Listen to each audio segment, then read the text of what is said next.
लेकिन ब्रह्म तो निष्कल है भाई, तो निरवय हो ही गया, निष्क्रिय है। अच्छा, जगत में क्रिया है तो ब्रह्म निष्क्रिय है, निष्क्रिय से सक्रिय की उत्पत्ति होगी कैसे? ब्रह्म तो शांत है, ये तो विक्षेप युक्त है।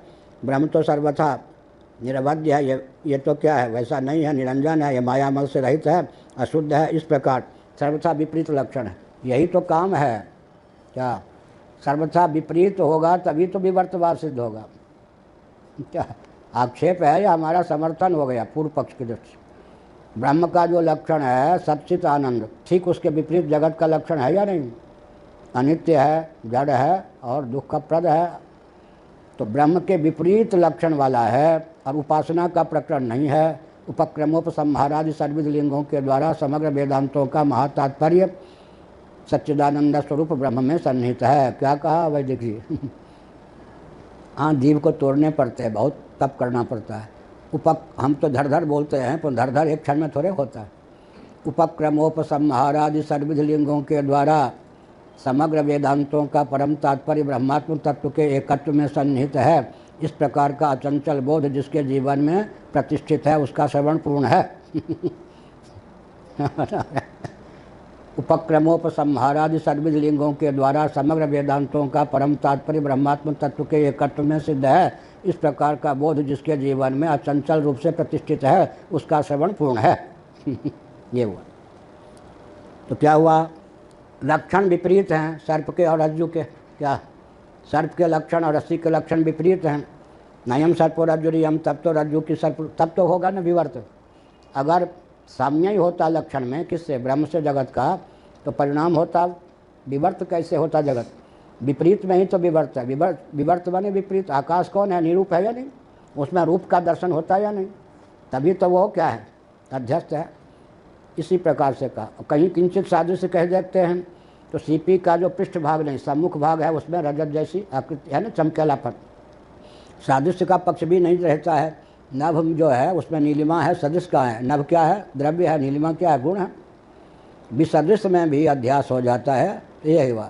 जिसको ये दूषण बता रहे, किसको? कि ब्रह्म जैसा है वैसा जगत का उपादान कारण नहीं हो सकता, क्योंकि जगत का कारण जगत जैसा है, ठीक ब्रह्म उसके विपरीत है। ठीक विपरीत है, इसलिए तो जगत उसका विवर्त हो सकता है, नहीं तो परिणाम ही हो जाता है ना। तो हमारे यहाँ तो माया का परिणाम मान लिया, ब्रह्म का विवर्त मान लिया। रस्सी का ज्ञान का परिणाम रस्सी में दिखने वाला सत्य को मान लिया। रस्सी को उपादान कौन? विवर्त तो उपादान मान लिया। रस्सी का विवर्त हो गया, रस्सी का ज्ञान का परिणाम हो गया, तो कौन सी बात बिगड़ गई? कोई बात नहीं बिगड़ी। पारिशेष्यात् ब्रह्मणो अन्यत् उपादान कारणम अशुद्ध अशुद्ध्यादि गुणकम स्मृति प्रसिद्धम अभ्युपगंतव्यम। ब्रह्म कारणत्व श्रुते है निमित्तत्व मात्रे पर्यवसानात् इति। अब कहते हैं पारिशेष्य न्याय से, जब ऐसा हो ही नहीं सकता, तब जब ब्रह्म उपादान कारण अमुक अमुक हेतुओं से हो ही नहीं सकता, तब यही सिद्ध होता है कि ब्रह्म जगत का निमित्त कारण है। ब्रह्मणो अन्यत् उपादान कारणम, ब्रह्म जब उपादान कारण नहीं हो सकता और किसी भी कार्य को उपादान कारण की अपेक्षा है, घटादि कार्य को जैसे उपादान कारण के रूप में मृत्तिका आदि की अपेक्षा है, वैसे ही उपादान कारण की आवश्यकता है। ब्रह्म में उपादान कारण अर्थु चरितार्थ नहीं है। तब फिर सादृश्य की सिद्धि, तादात्म्य की सिद्धि के लिए कोई ऐसा उपादान कारण चुनना चाहिए जो क्या हो? जड़ हो, अशुद्ध हो, अवयवयुक्त हो। ये सारे के सारे लक्षण किसमें चरितार्थ हैं? हमारी त्रिगुणमयी प्रकृति में। कौन कहेगा? योगी कह सकता है ऐसा। ब्रह्म कारणत्व श्रुतेर निमित्तत्व मात्रे पर्यवसानात्। लेकिन ब्रह्म को कारण बताने वाली श्रुति तो है। कहते कारण तो दो प्रकार का होता है, निमित्त और उपादान। उपादान कारण की संगति ब्रह्म को लेकर नहीं सकती, यथावता ब्रह्म को निमित्त कारण मान लो। यहाँ तक क्या हुआ? पूर्व पक्ष एवं प्राप्ते ब्रह्म प्रकृष्ट उपादान कारणम च ब्रह्माभ्युपगंतव्यम। निमित्त कारणंच। अब कहते हैं इस प्रकार पूर्व पक्ष प्राप्त हुआ तो प्रकृतिश्च प्रतिज्ञा दृष्टान्तानुपरोधात्। प्रकृति माने उपादान कारण। यह जो ब्रह्म है कि प्रकृतिश्च चौ भी का केवल निमित्त ही नहीं अपितु उपादान कारण भी ब्रह्म है। ब्रह्माभ्युपगंतव्यम, ब्रह्म को स्वीकार करना चाहिए, केवल निमित्त कारण कह के नहीं छोड़ना चाहिए, वही उपादान कारण भी है। निमित्त कारणंच उपादान कारण भी है, निमित्त कारण भी है।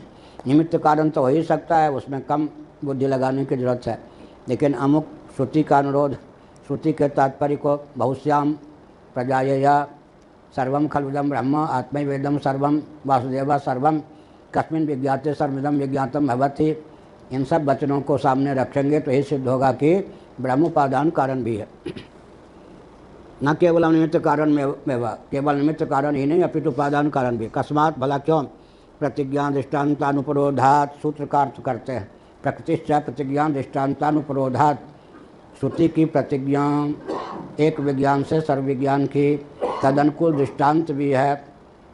लोहे के ज्ञान से लोहे के द्वारा बने हुए पात्र और नाखून काटने आदि के औजार भी, हथौड़ा आदि का भी ज्ञान हो जाता है। सुवर्ण धातु के ज्ञान से सुवर्ण पात्र और घटादि का भी ज्ञान हो जाता है।